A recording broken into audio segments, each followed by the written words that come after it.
송나영의 라디오 오늘.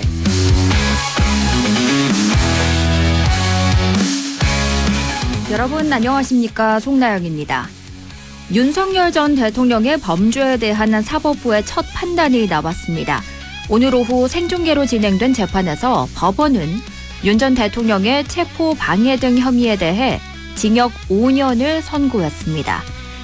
본류로 불리는 내란 우두머리 재판과는 별개의 사건이지만 12.3 비상계엄을 둘러싼 위법성에 대해 법원이 처음으로 명확한 선을 그었다는 점에서 무게가 가볍지 않은데요. 재판부의 질타 매서웠습니다. 누구보다 헌법을 수호해야 할 대통령이 도리어 독단을 방지하기 위한 제도를 경시했다는 판결문은 권력이 헌법 위에 군림할 수 없음을 다시 한번 분명히 했습니다. 이번 선고는 단순히 5년이라는 형량 그 이상의 의미를 갖습니다. 공수처가 대통령의 내란 혐의를 수사하는 게 정당했다는 법적 근거를 마련해줬기 때문입니다. 다음 달로 예정된 내란 본류 재판에 오늘 판결이 어떤 도미노 현상을 불러올지 시선이 집중되고 있습니다. 안동문화방송 라디오 오늘 광고 듣고 시작합니다. 안전화가 이렇게 편해도 돼요? 나도 모르게 집에까지 신고 간다니까요. 우린 발이 건강해야 하니까 안전화 아무거나 못 신어요. 내가 안전해야 가족이 안심하지. 그래서 난 꼭 워킷만 신어. 워킷 안전화를 고집하는 확실한 이유가 있다. 생각의 차이가 만드는 가치 워킷. 워킷 안전화. 내게 기대 저축은행 당신 곁에 저축은행 기대하던 미래와 만나요. 당신의 기대, 당신의 미래. 저축은행에 기대세요. 내게 기대 당신의 저축은행.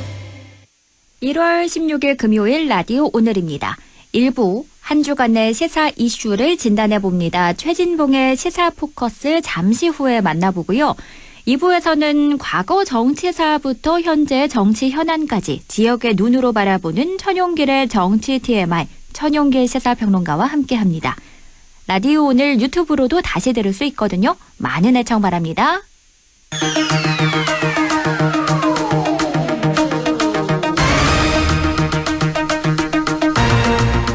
최진봉의 시사포커스 성공회대 최진봉 교수와 함께합니다. 교수님 안녕하세요. 네, 안녕하십니까. 윤석열 전 대통령이 체포영장 집행을 방해하는 사건 1심 선고가 오늘 내려졌는데요. 5년형 선고 받았는데 어떻게 보셨나요? 너무 저는 개인적으로는 너무 약하다 이런 생각이 들었어요. 10년을 구형했잖아요. 네.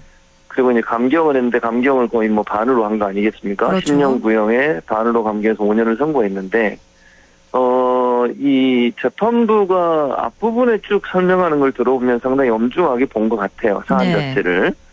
그 반성도 없고 그리고 이제 인정도 안 하고 그리고 이게 이제 국가의 시스템 자체를 상당히 붕괴시키는 위험도 있었고 그다음에 정당한 법 집행을 방해했다. 이런 얘기잖아요. 네. 그런 얘기를 쭉 하고 나서 마지막에 감경 사유가 조금 이해가 안 돼요. 감경 사유를 보면 초범이다. 네. 그런 얘기를 했고 그다음에 나이 얘기도 했거든요. 이런 여러 가지 사안들을 고려해서 감경을 한다. 2분의 1로 그럼 5년이 됐단 말이죠. 네. 근데 초범이란 말이 조금 이해가 안 되는 것은 이게 사실은요. 이 대통령으로서 했던 일이잖아요. 그렇죠. 그러니까 범죄가 대통령직을 네. 수행하면서. 근데 대통령직을 수행하면서 이런 범죄를 또 저지를 가능성이 있을까요?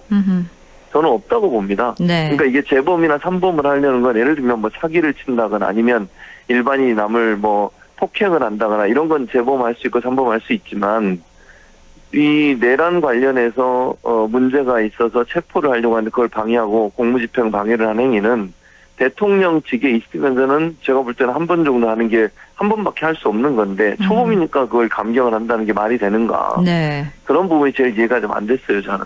그리고 나이나 이런 걸 따졌는데 이 사안의 엄중함을 생각한다고 하면 그런 감경 사유를 적용하는 게 맞는지 그냥 상식적 선에서 제가 볼 때는 조금 아쉬운 판결이었다 이런 생각이 듭니다. 네. 지나치게 관대한 판결이란 비판이 일고 있는데 지난 화요일이었죠. 내란 특검이 윤 전 대통령의 내란 우두머리 사건 결심 공판에서 사형을 구형했는데요. 이건 어떻게 보셨나요? 저는 뭐 적절했다고 생각해요. 두 가지밖에 없잖아요. 네. 내란 우두머리 범죄가 인정이 되면 사형이나 아니면 무기징역밖에 없어요. 뭐 금고가 있긴 한데 무기형 금고가 있긴 한데 금고는 이제 아예 제외를 했으니까. 네. 그러면 최저 형량이 무기징역인 거예요. 근데 무기징역을 하려면 최저 형량을 때려내 최저 형량을 하려면 감경 사유가 있어야 돼요. 네. 근데 특검이 뭐라고 그랬냐면 감경을 하려면 반성을 하거나 자기죄에서 뉘우치거나 뭐 이런 게 있어야 되잖아요. 네. 아니면 피해자와 합의를 하거나 그런 게 전혀 없어요. 이 윤석열 대통령 와서도 계속 뭐라고 그럽니까? 자기는 잘못한 게 없다. 내란이 아니다고 주장을 해요. 네. 이런 사람한테 무슨 감경 사유가 있는 거죠? 도저히 납득이 안 되는 거죠. 그러니까 감경할 수 있는 사안이 없을 경우에는 그럴 때는 그냥 최고형을 때릴 수밖에 없는 거예요. 네. 그리고 내란 우두머리 범죄에 대한 최고형은 사형이에요. 그러니까 자연스럽게 사형이 나올 수밖에 없는 구조죠. 그래서 저는 구형을 사형을 한 것은 이건 법리적으로나 여러 가지 점으로 봤을 때 지극히 자연스러운 구형이었다. 이게 네. 뭐 무기형을 간다면 그게 더 이상했어요. 왜냐하면 무기징역으로 감경을 하려면 감경 사유가 있었는데 감경 사유가 전혀 없다. 네. 그런 점으로 본다면 사형을 구형한 것은 즉기 정상적인 구형이었다 이렇게 생각합니다. 특검은 전두환 노태우 세력에 대한 단죄보다 더 엄정한 단죄가 필요하다 이렇게 말했는데요. 전두환 때처럼 무기징역을 선고하지 말라 뭐 이런 의미일까요? 제가 볼 때는 뭐 그런 의미도 있을 수 있다고 보고요. 네. 이게 이제 왜 더 엄중하게 봐야 되냐면 사실은 전두환 씨 같은 경우에는 민주화가 이루어지기 전에 계엄 쿠데타가 이루어진 거예요. 네. 우리가 87년도에 이제 민주화됐다고 보는 거잖아요. 네. 87년 전에 80년에 일어났던 일에 대한 단죄였어요. 그때는. 근데 지금은 민주화 이후에 이런 내란이 일어난다는 거는 상상할 수도 없는 일이잖아요. 네. 그런 일이 벌어졌다고 하면 그때보다 훨씬 엄중하게 처벌을 해야 되고 두 번째 전두환 씨 같은 경우에는 80년에 이루어졌던 게 한참 뒤에 단죄가 이루어졌어요. 네. 그런데 윤석열 전 대통령 같은 경우에는 실시간으로 이루어졌던 일을 지금 재판하는 거예요. 그렇죠. 그럼 누가 더 엄중하게 해야 되겠습니까? 당연히 윤석열 전 대통령이 엄중하게 더 저는 구형을 해야 된다고 생각을 하고요. 네. 또 하나는 민주주의 체제에서 한 번 그런 경험이 있었는데 내란 때문에 단죄가 이루어졌는데 이런 일을 또 벌였단 말이죠. 네. 그거는 그 사안이 없었다면 또 모르겠지만 한 번 그런 일로 재판받고 처벌받고 사형을 언도받은 일이 있었잖아요. 네. 그런데 또 이런 일을 벌였어요. 이건 당연히 가중처벌해야죠. 네. 그러니까 일반적으로 그전에도 이미 비슷한 사례가 있어서 거기서 사형 선고까지 나왔어요. 1심에서는 사형 선고 나왔거든요. 네. 그런데 지금의 이 상황을 또 벌인다? 있을 수 없는 일이죠. 그래서 네. 엄중하게 처벌해야 또다시 이런 일이 발생하지 않게 된다. 그런 점에서 좀 더 엄중하게 규형을 한 게 아닌가 하는 생각이 듭니다. 내란 재판 1심 선고가 설 연휴 직후인 2월 19일에 나올 텐데 뭐 사형 내릴 거라 전망하시나요? 저는 개인적으로 그럴 거라고 생각합니다. 아까도 말씀드렸지만 감경할 사유가 없어요. 오늘처럼 물론 뭐 오늘처럼 백대현 판사처럼 그렇게 황당하게 또 윤석열도 초범이라고 그렇게 깎아주면 모르겠는데 그렇게 네. 해서 안 된다고 저는 봅니다. 아니 내란 우두머리가 초범이라고 해서 봐줍니까? 이건 있을 수 없는 일이죠. 네. 아니 예를 들어서 정말 그 뭐 실수로 어떤 범죄를 저지르거나 아니면 뭐 여러 가지 경제적 상황 때문에 범죄를 저질렀을 때 감경 사유가 되고 정상 참작이 되는 거잖아요. 그러면 그렇죠. 감경을 하지만 윤석열이라는 사람이 지금 전 대통령으로 있으면서 이런 무도한 일을 했고 국민에게 엄청난 피해를 줬고 피해자가 전 국민 아닙니까? 네. 그런 사람한테 감경을 한다는 게 있을 수 있는 일인지 초범이라고 또 봐줄 겁니까? 그건 아니라고 봅니다. 네. 내란을 무슨 무슨 4주 벌이는 것도 아니잖아요. 그래서 저는 사형을 언도하는 게 맞다. 그것이 경종을 울려서 다시는 이런 무도한 내란을 일으키는 일이 없도록 우리 사회가 철저하게 민주주의 체제를 지키려는 의지를 보여준다는 차원에서도 저는 사형이 선고되는 게 맞다고 생각합니다. 네, 다음 달 19일입니다. 내란 재판 1심 선고 계속해서 짚어보겠고요. 그나저나 정부가 검찰 개혁안을 내놨는데요. 여권 내에서도 분위기가 좋지 않아요. 이 정부의 검찰 개혁안이 수사와 기소 분리란 대원 측에 맞지 않다. 이런 이야기일까요? 저는 이제 그 부분에 있어서 약간 오해가 있는 것 같아요. 그러니까 네. 정부 안은 수사와 분리를 분리하지 않겠다는 게 아니고요. 수사와 기소를 분리하는 건 맞습니다. 다만 지금 논란이 되는 건 뭐냐면 이게 만약에 기소가 분리가 되면 경찰의 이제 힘이 막강해지잖아요. 네. 수사를 경찰에서 하는 거니까 그렇죠. 그게 행안부 장관 밑에 있어요. 네. 그럼 만약에요, 정권이 예를 들면 무도한 정권, 윤석열 전 대통령처럼 그런 사람이 대통령이 됐을 경우에 그 행안부는 경찰을 장악해서 자기들한테 불리한 건 수사 안 하게 하고 자기한테 유리하게 된 건 수사해서 죄가 없는 것도 죄가 있게 만들고 이럴 수 있는 위험성이 존재하잖아요. 네.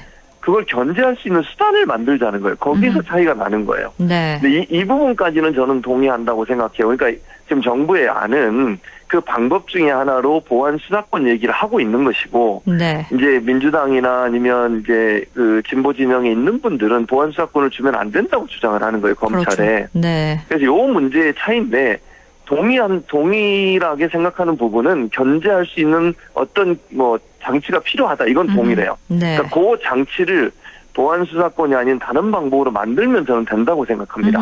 꼭 검찰에게 보안 수사권을 주지 않고도 충분히 다른 방법으로도 가능하다. 그럼 그 방법을 찾으면 된다고 생각해요. 어허. 그러니까 행정부에서 이재명 대통령도 그런 얘기를 하셨지만 경찰의 권한이 너무 과대해졌을 경우에 견제받지 않으면 부패할 수 있잖아요. 타락할 수 있고. 네. 그 견제 장치를 만들자는 주장이에요.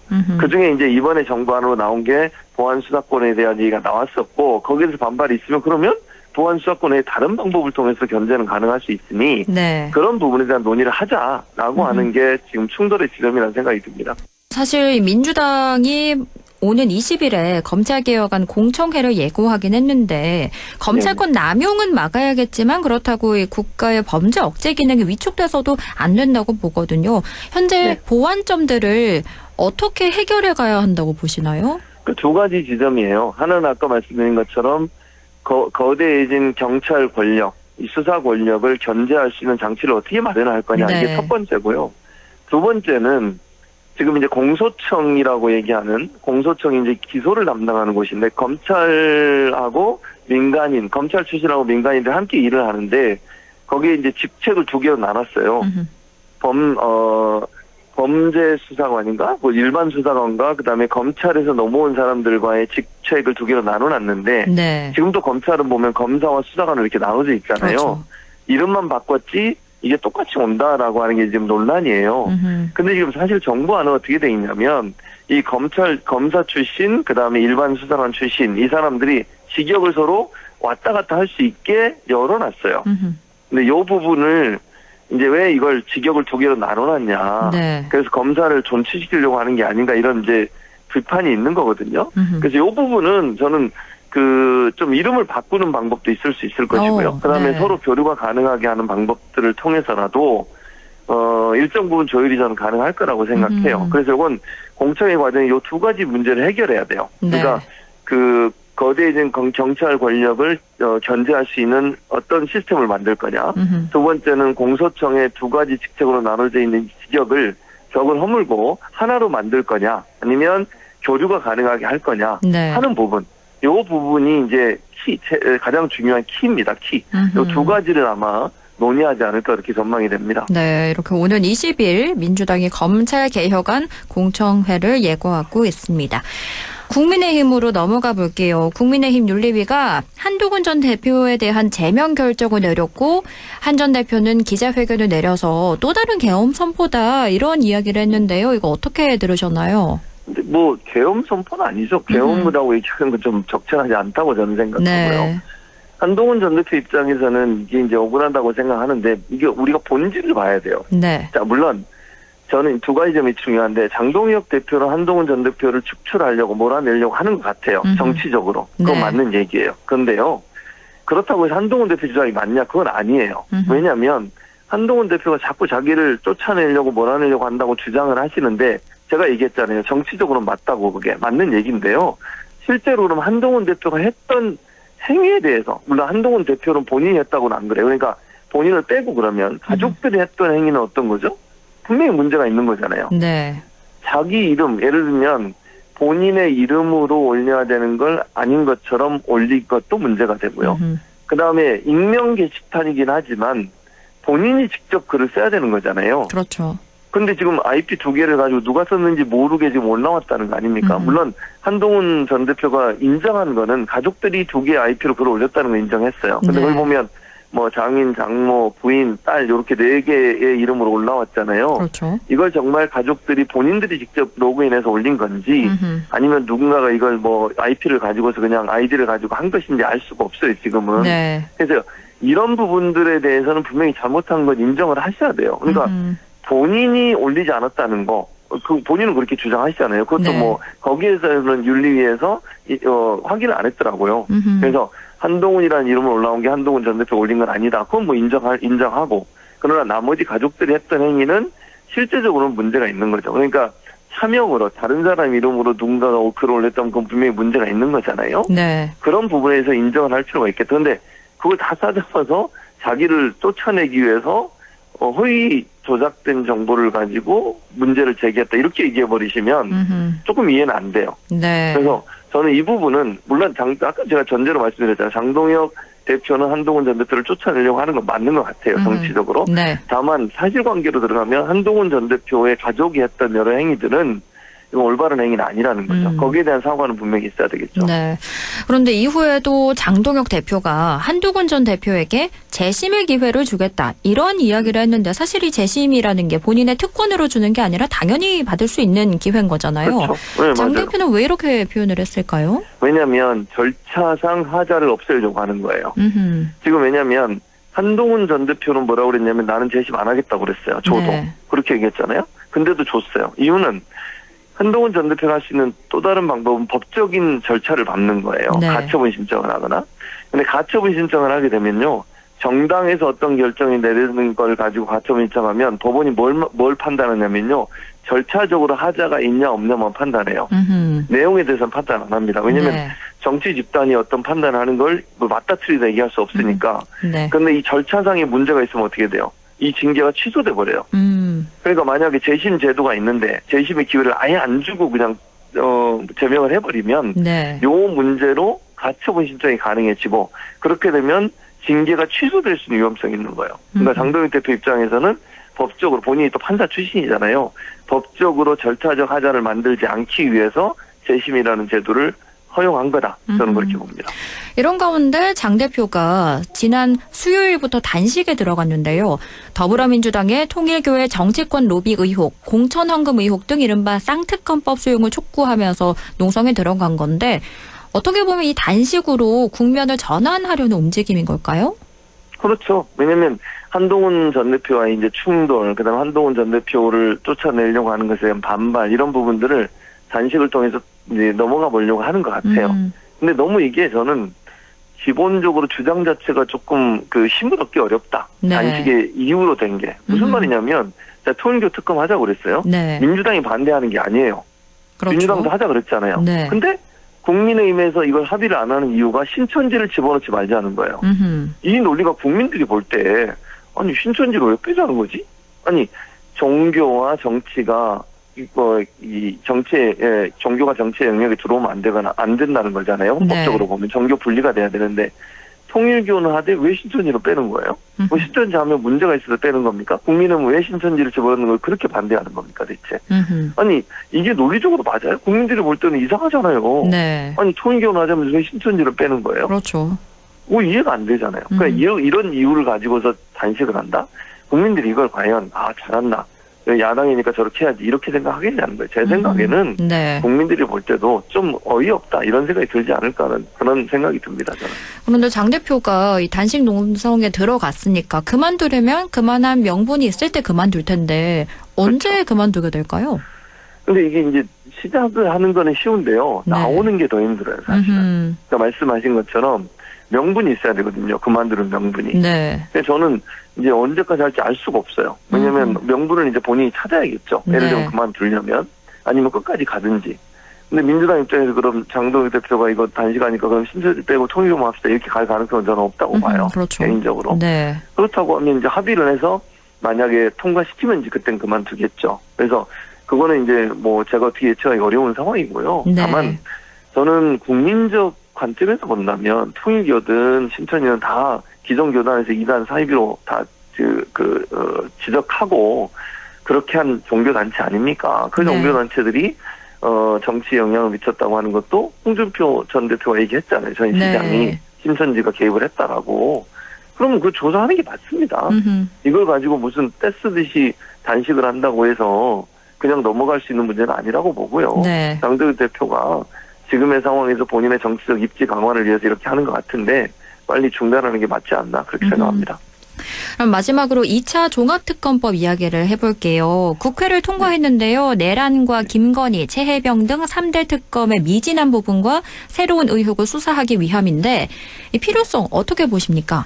아니 저는 필요하다고 보죠. 아니 국민들이 생각할 때도 김건희 특검만 생각해 볼게요. 내란 특검은 사실은 거의 뭐 수사가 잘 이루어졌어요. 그런데 네. 김건희 특검은요.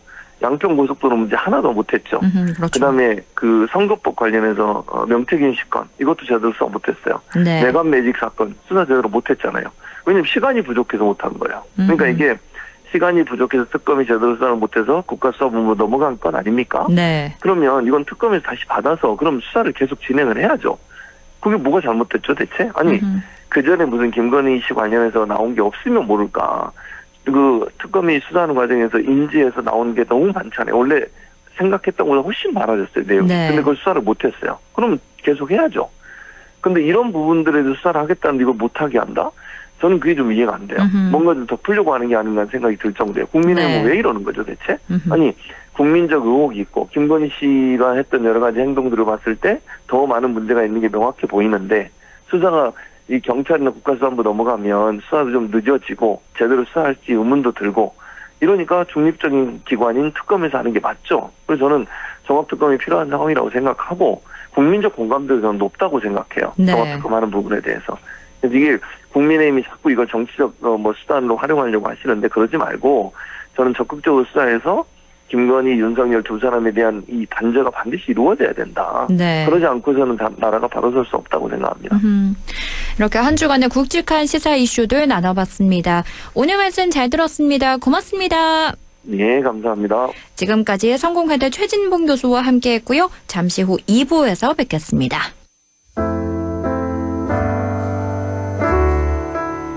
일부 노래로 이적의 거짓말 거짓말 거짓말 듣고 올게요. 다시 돌아올 거라고 했잖아. 잠깐이면 될 거라고 했잖아. 여기 서 있으란 말했었잖아. 거짓말 거짓말 거짓말. 물끄러미 선채 해가 저물고 그리고 앉아 밤이 깊어도 결국 너는 나타나지 않잖아. 거짓말 거짓말. 그대만을 하염없이 기다렸는데 그대 말을 철석같이 믿었었는데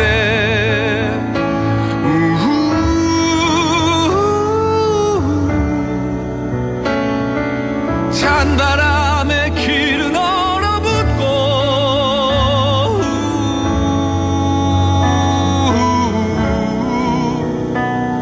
나도 새하얗게 얼어버렸네.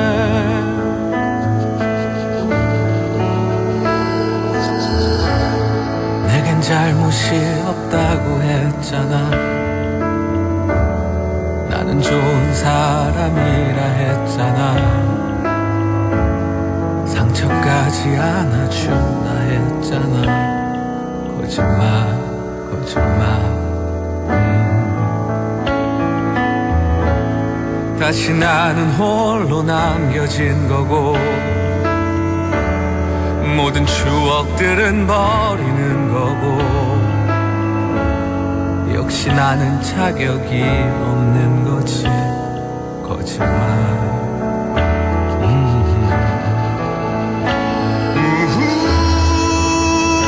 그대만을 하염없이 기다렸는데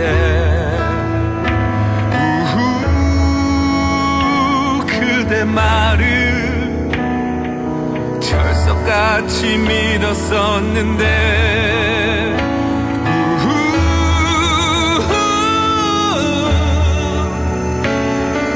찬바람에 길은 얼어붙고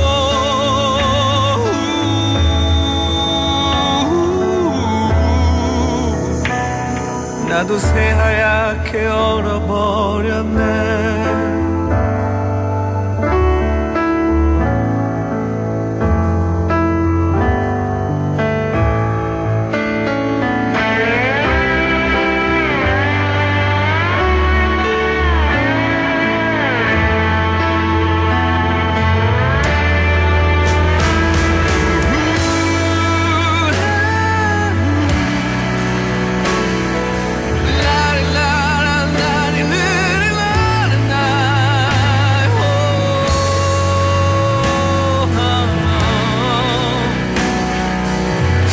같이 믿었었는데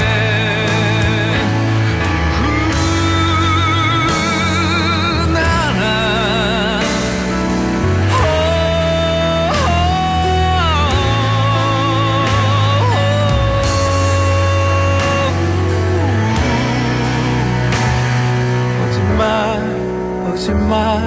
거짓말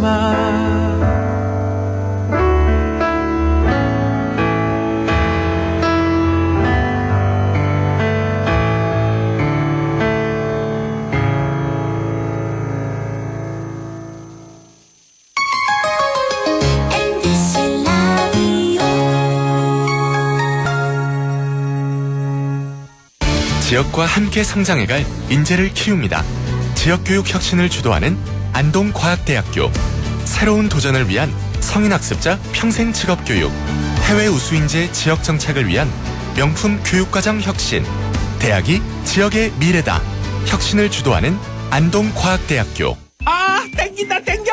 매콤 새콤 달콤한 맛. 무침에는 역시 땡기네 가오리. 장례식장 등 각종 대소사 최고의 인기 메뉴 땡기네 가오리. 물이 생기지 않아 언제 어디서든 포장 배달 택배 모두 가능한 안동 땡기네 가오리. 054-852-4988. 가족과 함께 즐기는 영주 도심 속 힐링 온천, 영주 온천랜드와 영주 호텔.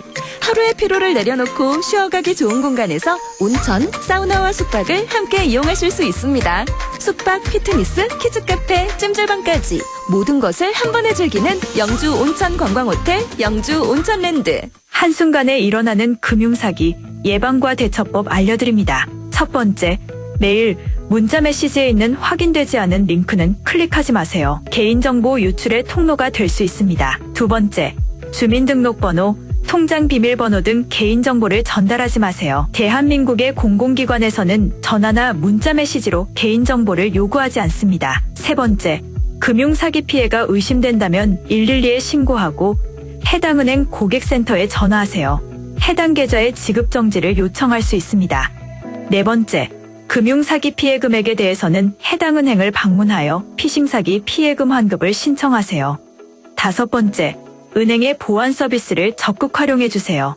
확인되지 않은 PC에서는 이체가 안 되게 하거나 해외 IP를 차단하는 등 금융사기 예방이 가능한 서비스를 이용할 수 있습니다. 한순간의 클릭으로 일어나는 금융사기 예방과 대처법을 꼭 기억해주세요.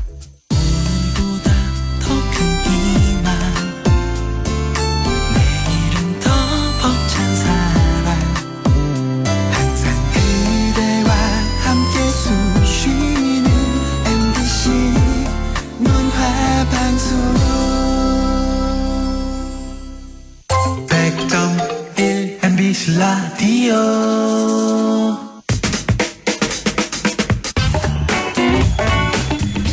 천용길의 정치 TMI 천용길 시사평론가 연결합니다. 안녕하세요. 네, 안녕하십니까. 오늘 정치 TMI 주제는요? 네, 아마 오늘 하루 뉴스를 가장 크게 달궜던 게 윤석열 전 대통령에 대한 이 법원의 첫 이 선고 결과였습니다. 네. 이번 오늘 결과가 난 1심 재판의 경우에는 특검이 아니라 이 고위공직자 범죄수사처가 윤석열 전 대통령에 대해서 이 체포방해 혐의 등에 대한 재판이었습니다. 징역 5년형이 이 선고가 됐는데요. 사실 이와 더불어서 오늘 재판 선고를 하루 앞두고 이 장동혁 국민의힘 대표가 또 단식 농성에 들어가지 않았습니까? 그렇죠. 이걸 보면 단순히 이 윤 전 대통령에 대한 재판 진행 절차가 한 가지 이 정치적 상황뿐만 아니라 여러 것과 연동되어 있다라고 볼 수가 있는데 네. 그것 때문에 이 국민의힘이 최근에 당명을 공식적으로 바꾸기로 했는데 이와 관련한 이 역사들을 좀 살펴보면서 앞으로 우리 정치 상황이 어떻게 바뀔지 한번 짚어보는 시간을 준비했습니다. 좋습니다. 아니 오늘 8개 네. 재판 중에 윤석열 전 대통령에게 대한 첫 번째 재판 1심 선고가 내려졌는데요. 말씀해 주셨다시피 징역 5년형 나왔는데 이거 어떻게 보셨나요? 네, 검찰이 이 공수처가 구형을 10년 했었는데 네. 이번에 뭐 여러 혐의 가운데 일단 그 체포 방해에 대해서는 유죄를 선고했고요. 뭐 건건이 보시면 아시겠지만 결과적으로 종합을 해보면 앞으로 윤 전 대통령의 이 선고들이 이 중형이 선고될 가능성이 좀 높아졌다. 네. 그러니까 검찰의 구형의 절반 정도 나왔는데 유죄로 인정된 이유 가운데 이 반성의 기미가 전혀 보이지 않는다라고 하는 부분을 아마 청취자 여러분들께서는 좀 눈여겨보시면 어떨까. 네. 마침 며칠 전에 진행이 됐었던 이 결심 공판에서도 윤 전 대통령이 이 검찰의 구형에 이 웃음을 보이는 모습을 보면서 그랬죠. 전혀 이 헌법 수호에 대한 이 반성의 기미가 없다라고 하는 부분을 이 재판부도 좀 반영한 것이 아닌가 엿볼 수가 있었습니다. 네, 반성이 없이 죄질이 불량하다 이렇게 네. 얘기한 재판부입니다. 마침 내란 우두머리 혐의 결심 공판 하루 전날 국민의힘이 당명 변경을 공식화했어요. 맞습니다.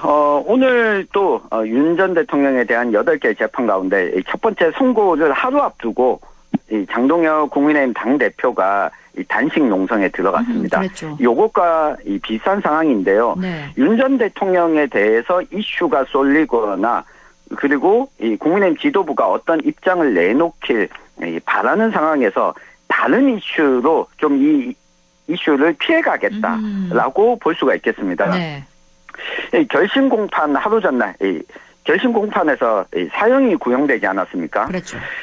실질적으로 우리나라가 사형을 집행하지 않은 지 29년이 됐기 때문에 사형이 집행될 가능성은 거의 없지만 그만큼 검찰 입장에서는 이 죄질이 불량하다라고 하는 점을 강조한 이 구형이었습니다. 네. 이걸 하루 앞두고 이 정의용 국민의힘 사무총장이 최고위 결과를 설명하면서 이 당명 변경에 대해서 이 국민의힘 권리당원 68%가 찬성했다라고 이야기를 하면서 2월 중에 당명 변경 절차를 마치겠다고 밝혔습니다. 네. 이건 역시 윤 전 대통령에 대한 내란 우두머리 혐의 재판 선고 일정이 일단은 2월 1일로 예정되어 있습니다. 네. 그러니까 이 선고가 나오고 나서 이 바뀐 당명으로 선거를 치르겠다라고 하는 의도가 좀 담겨져 있는 발표였습니다. 그런데 이름만 바꾼다고 민심이 돌아올까 싶거든요. 네. 어떤 이유들이 당명 변경의 동력으로 작용하고 있는 걸까요? 네, 한 3가지 정도로 요약을 해볼 수가 있겠습니다. 네. 뭐 예상하다시피 일단 이 과거와 단절하겠다. 특히 이 특정한 정부나 인물과 결부된 이 당의 이미지를 지우고 싶어하는 심리죠. 네. 이 국민의힘이라고 하는 당명이 만들어진 게 변경된 게 2020년인데 결과적으로 놓고 보면 이 선거 이 국민의힘이라는 당명으로 치렀던 여러 번의 선거에서 이겼던 대표적인 선거가 윤 전 대통령이 당선됐던 대선이었습니다. 네. 그러니까 여기에 좀 단절의 이미지를 얻겠다라고 하는 게 한 가지가 있고요. 이 두 번째는 가치를 다시 좀 정립하겠다. 이 당명이 결국에는 당이 지향하는 가치를 담고 있다고 볼 수 있는데 자유민주주의라고 하는 이 전통적인 이 국민의 이 보수 정당의 가치에 더해서 이제는 선거를 치르려면 민생과 미래로 좀 나아가자라고 하는 가치를 바뀐 당명을 통해서 유권자에게 다가가겠다라고 하는 의미도 담겨져 있는 걸로 보입니다. 네. 마지막으로는 지지층의 결집인데요. 얼마 전에 결심 공판을 앞두고 윤 전 대통령의 무죄를 주장하는 이 보수 지지층의 이 집회를 예고했는데 사실 집회 신고는 몇 천여 명 신고를 했지만 모인 지지자들이 100여 명도 되지 않았습니다. 이걸 보면 지금 국민의힘과 보수 정당에 대한 지지층이 온라인상에 드러나는 목소리와 다르게 결집이 되고 있지 않다라고 하는 부분 때문에 당명 개정 과정에서 당원들의 의견을 수렴하겠다라고 하면서 침체된 당 분위기를 좀 반전시키려는 의도도 있다고 볼 수 있겠습니다. 그렇군요. 과거와의 단절 그리고 가치 재정립, 지지층 결집을 위해서 당명을 바꾸려고 하는 국민의힘이다라고 분석해 주셨는데요. 그런데 이 과정이 순탄치만은 않은 것 같아요. 당 내부에서도 비판이 나오고 있죠. 맞습니다. 대표적으로 이 장동혁 지도부의 당명 변경에 대해서 비판하고 있는 인사가 이 국민의힘의 최다선 의원이죠. 6선의 주호영 국회 부의장이었습니다. 네. 그러니까 내용은 똑같으면서 겉에 포대만 가리하는 것은 이 바람직하지도 않고 성공하지도 못한다는 메시지를 내놨습니다. 네. 윤 어게인 세력과 절연하지 못하고 이 극우화되어 가고 있는데 이름을 바꿔봤자 이 소용이 없을 것이다. 이런 주장인데요.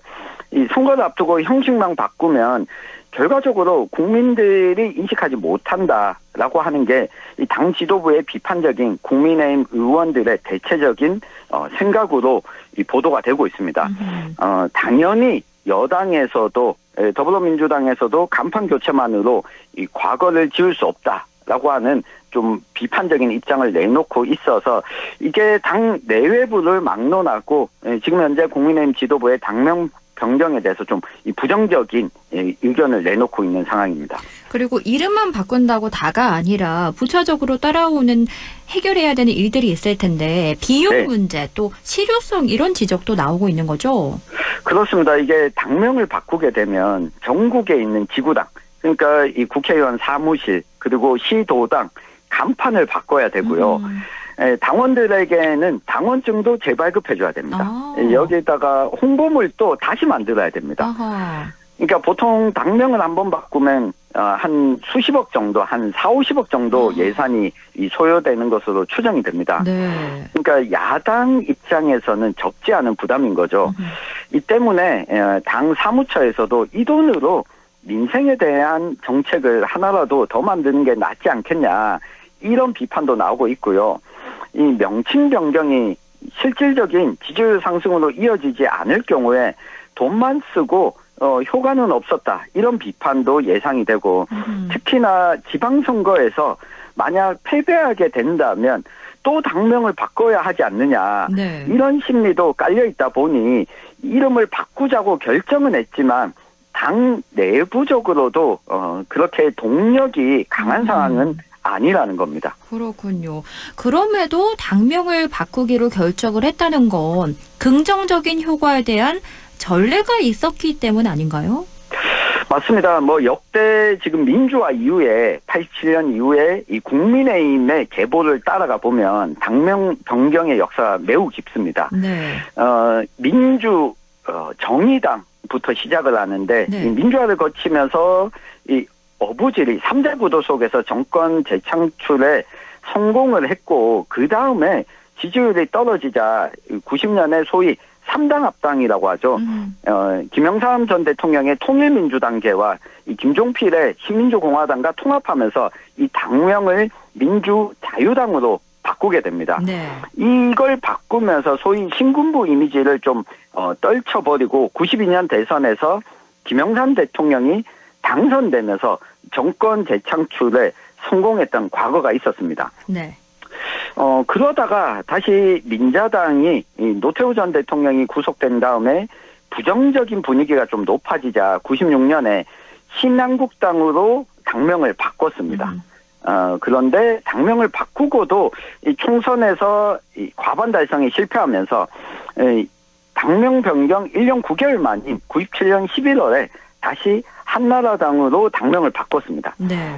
결국 이 한나라당으로 당명을 바꾸면서 이명박 이 대통령 당선까지 이어지면서 일종의 이 국민의힘 계열 정당 가운데 가장 긴 당명을 사용한 시기를 거쳤던 만큼 당명 변경으로 효과를 봤던 적을 아마 이 보수정당 계열의 지지자들, 당직자들도 기억하고 있기 때문이 아닐까 싶습니다. 네. 그런데 이 한나라당에서 다시 당명을 바꾼 게 당시에 네. 지지율 하락 때문이었죠? 그렇습니다. 2012년 대선을 앞두고 한나라당 관계자의 이 소위 선관위 홈페이지 공격 사건이 터졌고 이명박 전 대통령에 대한 지지율도 떨어지면서 이 당시 박근혜 비대위원장이 이 새누리당으로 당명을 바꿨습니다. 그러니까 이렇게 당명을 바꾸고 대선, 총선에서 연이어 또 승리를 했거든요. 네. 그러다가 국정농단 사태가 터지면서 다들 아시다시피 탄핵, 이 헌정사상 최초의 탄핵을 겪으면서 2017년에 당명을 자유한국당으로 바꿨습니다. 그런데 이와 함께 치러진 지방선거에서 엄청난 패배를 겪으면서 또 2020년 미래통합당으로 바꾸고 다시 이 선거에서 총선에서 패배한 직후에 국민의힘으로 바꾸면서 대선과 이 지방선거에서 연이어 승리했던 이 경험이 있었는데 요걸 네. 좀 정리해보면 이 국민의힘 계열 정당이 당명 변경으로 효과를 본 경우도 있었지만 효과를 보지 못한 경우도 있었다라고 하는 걸 알 수가 있습니다. 그러네요. 이렇게 36년 사이에 7번이나 당명이 바꿨는데요. 어떻게 보면 5년에 한 번씩 바꾼 셈인데 네. 지금은 당명 변경으로 효과가 있는 상황인가요? 어떤가요? 네, 이게 두 가지 기준을 놓고 보면 좋을 것 같습니다. 하나는 이 바꾼 당명이 중도로 확장하려는 변화를 보이느냐라고 하는 점입니다. 네. 그리고 또 다른 하나는 이 이름만 바꾸는 것이 아니라 이름을 바꾸는 걸 계기로 이 당의 인적 쇄신, 일종의 인물 물갈이를 하느냐를 기준으로 좀 볼 필요가 있습니다. 네. 그러니까 뭐 앞서 우리가 살펴봤던 이 과정들을 보면 당명을 바꾸면서 이 소위 이 신군부 공화계와 선을 긋고 쇄신하는 모양새였을 때 한나라당으로 당명을 바꾸고 성공을 했었습니다. 네. 이때 영입된 인사들이 지금 오세훈 서울시장 그리고 원희룡 전 장관, 유승민 전 의원 등이었거든요. 이렇게 인적 쇄신과 당명 변경이 함께 갔을 때 효과를 봤었다. 중도로 확장했다라고 볼 수가 있고요. 네. 이 반면 96년에 신한국당으로 당명을 바꿨을 때 그리고 2017년에 자유한국당으로 당명을 바꿨을 때를 보면 인적 쇄신이 뒷받침되지 않았다라고 하는 공통점도 있었습니다. 네. 그러니까 이번 당명 변경도 앞서 이 비판이 나오는 것들을 보면 결과적으로 윤 전 대통령과 완전히 절연하지 못하고 이 중도로 확장하는 인적 쇄신이 동반되지 않는다면 성공하기는 좀 힘들 것이다라고 하는 예측을 해볼 수가 있겠고요. 네. 아마 장동혁 지도부가 윤 전 대통령의 내란 우두머리 혐의 재판 결과가 나온 직후에 당명 변경 시점을 잡은 것은 어느 정도 중도 확장으로 전략이 있을 것인가, 이 부분을 우리 청취자 여러분들께서 좀 눈여겨보시면 네. 좋지 않을까. 결국은 이것이 우리 지역에서도 지방선거 공천이 어떤 방향으로 흐를지 또 연결되어 있다는 점도 함께 보시면 좋겠습니다. 그렇겠네요. 인적 쇄신이 분명히 뒷받침이 되어야 당명 변경에 효과를 볼 수 있을 것이다. 이렇게 짚어주셨는데요. 네. 그렇다면 변경되는 당명 어떻게 예상해 볼 수 있을까요? 네, 제가 1948년 이후에 우리 정당사의 당명을 쭉 한번 살펴봤습니다. 네. 이 단어별로 보면요, 이름에 가장 많이 들어간 단어는 1위가 민주입니다. 그런데 지금 더불어민주당이 민주를 쓰고 있지 않습니까? 네, 그렇죠. 그러니까 그러다 보니까 민주라고 하는 명칭을 쓰기는 매우 좀 어려워 보이고요. 네. 2위가 국민입니다. 그런데 지금 국민의힘에서 국민을 쓰고 있지 않습니까? 그렇죠. 네, 그래서 이 당명을 넣게 되면, 단어를 넣게 되면 변화가 별로 안 보인다라고 해서 좀 쓰기가 어려울 것이다. 네. 그 다음 3위가 자유인데요. 이것도 자유통일당이라고 하는 국민의힘보다 조금 더 오른쪽의 정당들이 사용해 왔기 때문에 이 중도로 확장한다면 이 당명을 쓰기는 어려울 것이다. 네. 다만 우파 보수를 좀 끌어안는 극우까지 끌어안는 쪽으로 간다면 자유라고 하는 명칭이 들어간 당명을 사용할 가능성이 높다. 네. 그리고 하나가 우리 정당사에서 한 번도 좀 이 보수 정당들이 쓰지 않은 단어가 보수당이거든요. 아하. 선택지가 많지는 않는데 네. 만약 이 자유를 강조한다면 조금 더 중도화 전략과는 반대로 갈 것으로 보이고요. 민주나 보수, 공화 이런 당명을 쓰게 된다면 중도 확장 전략으로 좀 국민의힘이 노선을 틀었다. 이렇게 좀 예측해 볼 수가 있겠습니다. 네. 국민의힘이 과연 어떤 당명을 택할지 함께 지켜봐야겠습니다. 오늘 말씀 잘 들었습니다. 고맙습니다. 감사합니다.